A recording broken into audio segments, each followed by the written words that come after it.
আগে কত বৃষ্টি যে দেখেছি শ্রাবণে, জাগেনি তো এত আশা ভালোবাসায় মনে।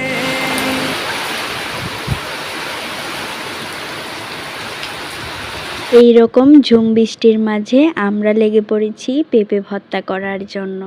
আর পেঁপে ভর্তা করার জন্য কিন্তু এখানে আমি পেঁপেগুলাকে ভালোভাবে কেটে নিচ্ছিলাম। এই ঝুম বৃষ্টিতে পেঁপে মাখা, কি যে মজা।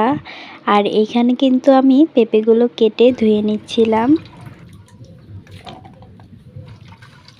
তো আমি এখন এখানে অনেকখানি তেঁতুল নিয়েছি। এই তেঁতুলটা দিয়ে পেঁপে মাখালে কিন্তু অনেক বেশি মজা হয়। আর নিয়ে নিয়েছি শুকনা মরিচ।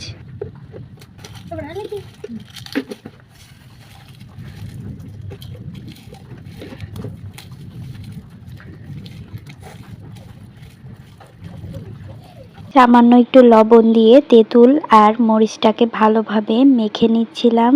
এই তেঁতুলটা কিন্তু ভালোভাবে মাখিয়ে নিতে হবে। পরে এখানে আমি সবগুলো পেঁপে আর তেঁতুল একসাথে মাখিয়ে নিচ্ছিলাম। এটা দেখে তো আবার আমার খেতে ইচ্ছা করছে।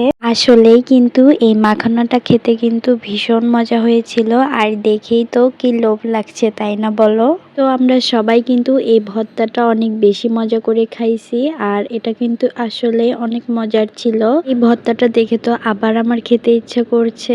তো যাই হোক, আজকের ভিডিওটি এই পর্যন্তই। যদি আমার এই ভিডিওটা ভালো লাগে তোমাদের কাছে, তাহলে অবশ্যই আমার পাশে থেকো।